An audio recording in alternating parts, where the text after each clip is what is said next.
I'm glad you joined us today. This is our everyday encouragement. I hope you're enjoying this time. You know, we've been doing this now for a number of weeks. We've been doing it on a daily basis, Monday through Friday or Monday through Saturday. And so I hope you enjoy it. Hope you kick back and listen and sing along. We're going to start with a song.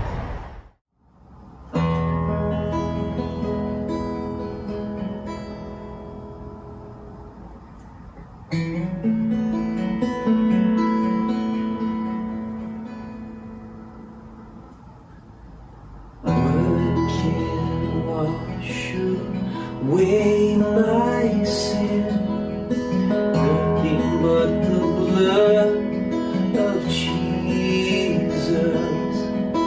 What can make me whole again? Nothing but the blood of Jesus.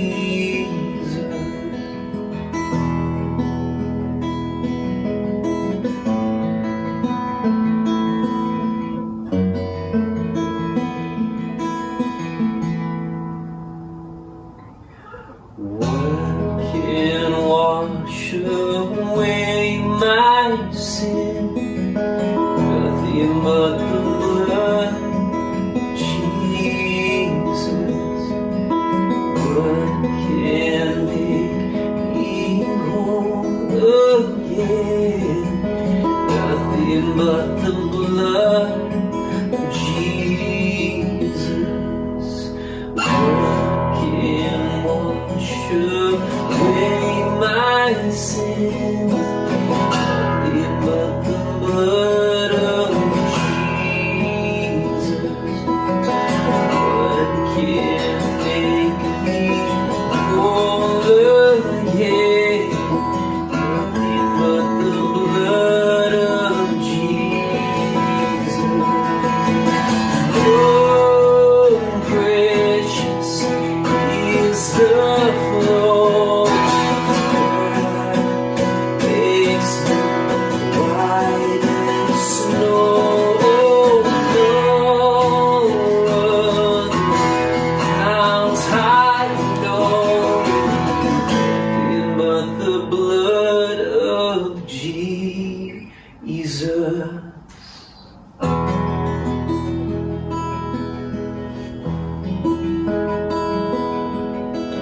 What can wash away my sin? Nothing but the blood of Jesus. What can make me whole again? Nothing but the blood of Jesus. Oh, precious is the flowing that makes me white as snow.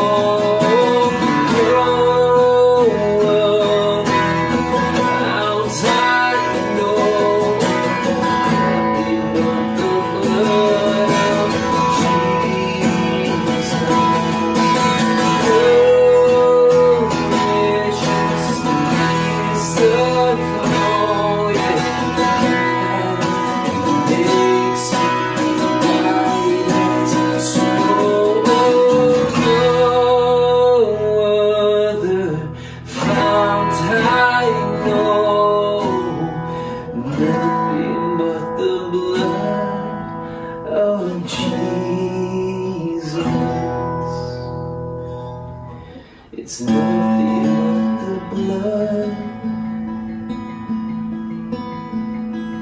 It's nothing but the blood. It's nothing but the blood. It's nothing but the blood of Jesus.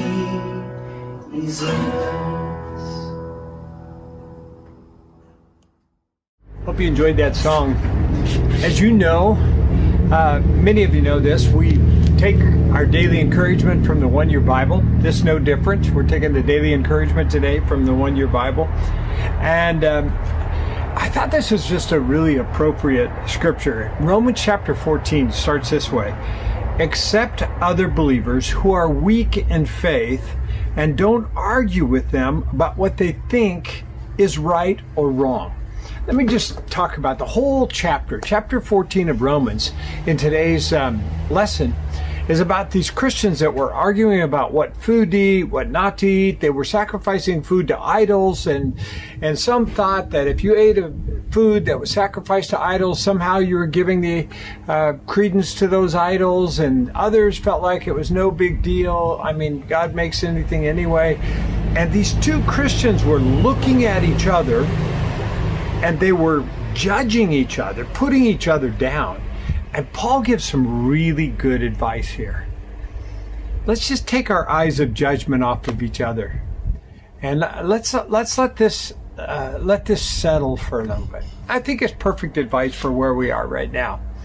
I know for our congregation, half our congregation are really COVID sensitive. They're really worried about things and how we do things and what we do and all these different things. And you surround yourself with other people who are not as sensitive as you, and there's just a little criticism. And there's some who are not sensitive at all, who look down on those who are sensitive. And there's this little judgment that's going on between the two. And I just want you guys, let's just take this and make this in a bit of encouragement.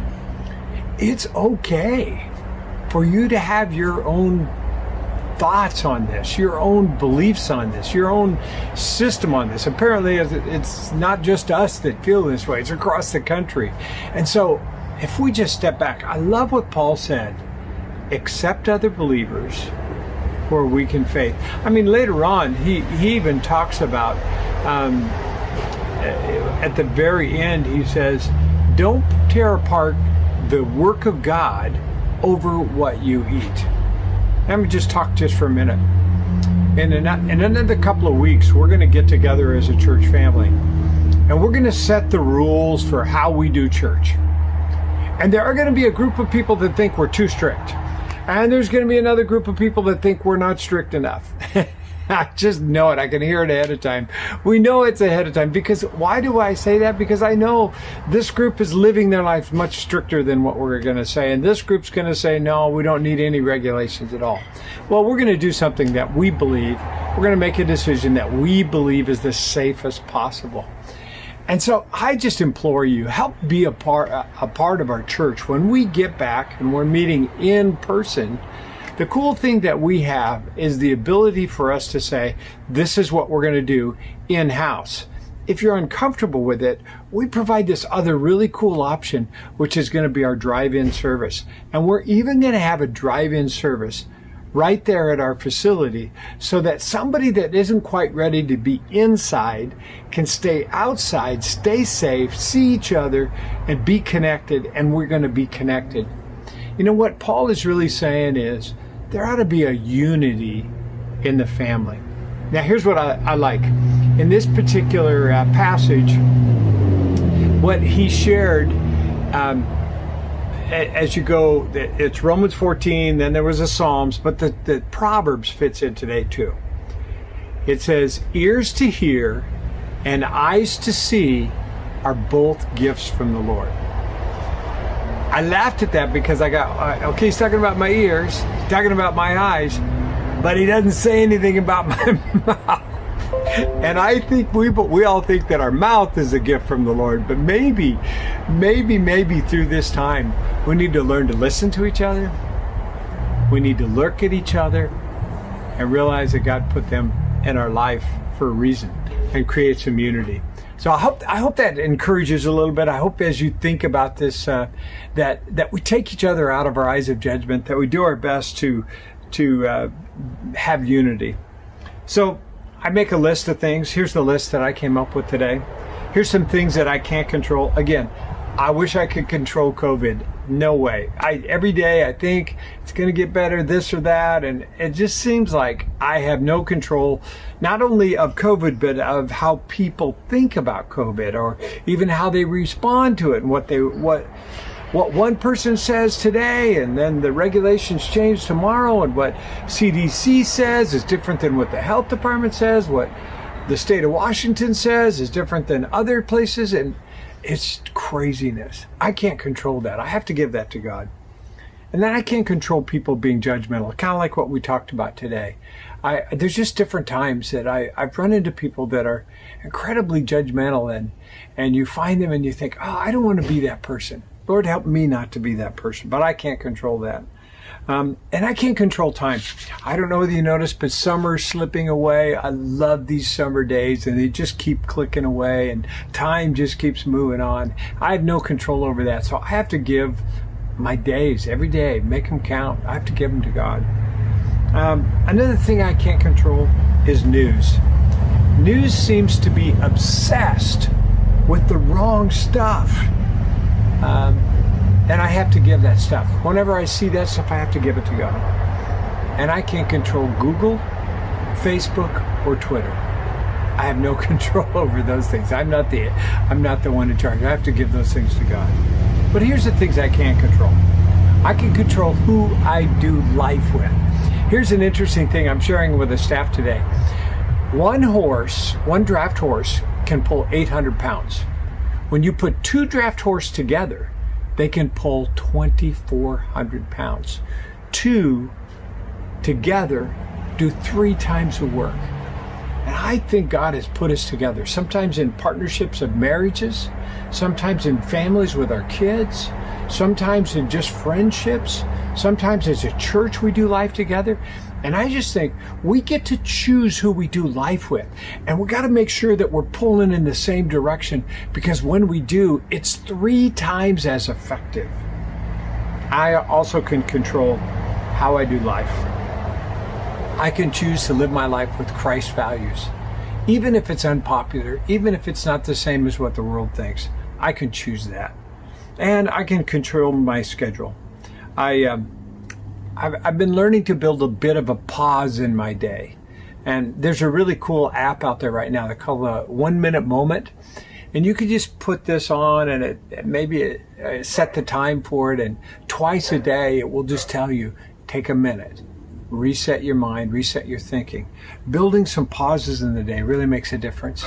For me, getting outside, just being outside for a little bit, helps reset my mind, make me more effective.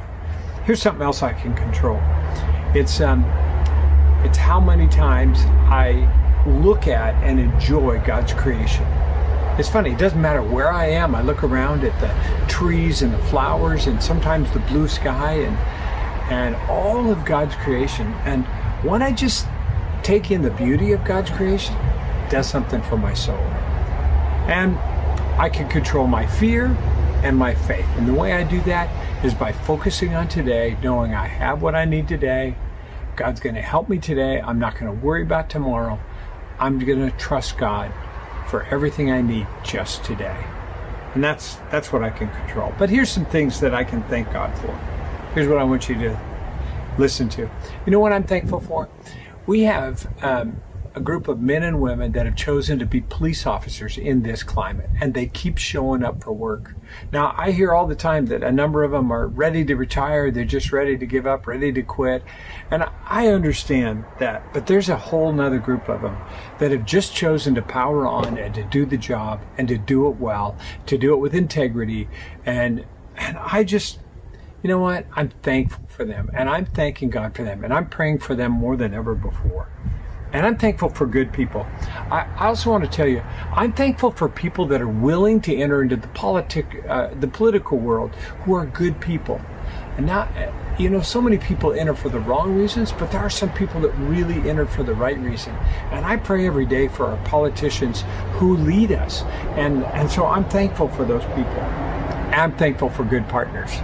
My wife makes me 3 times as effective. And my staff, unbelievable. Wow, I feel like I'm just pulling, and I can do so much with the power of the people that God has hitched together going in the right direction. And I'm thankful for the summer we've had at the farm. Man, every week I just have a blast. Last week talking about heaven, this upcoming week as we start the Big Fish series, and then I can't wait till next week when we do baptisms. This has just been incredible. I've really enjoyed our drive-in services at the farm. And I'm thankful for our plan for the fall. I'm thankful that we have a way to be able to accommodate everybody, whether they're at home and we have these great online services and ways to connect, and then a drive-in service and an inside service.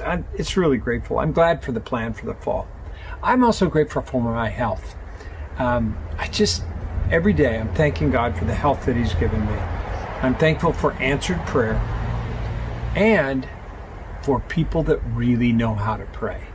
I have some people in my life that I know pray, and when they pray, stuff happens. It's so cool to have that in my life, and I'm thankful to God for that. Lastly, I thank God that He will make all things work together for good to those that love Him. You know, I love God with all my heart.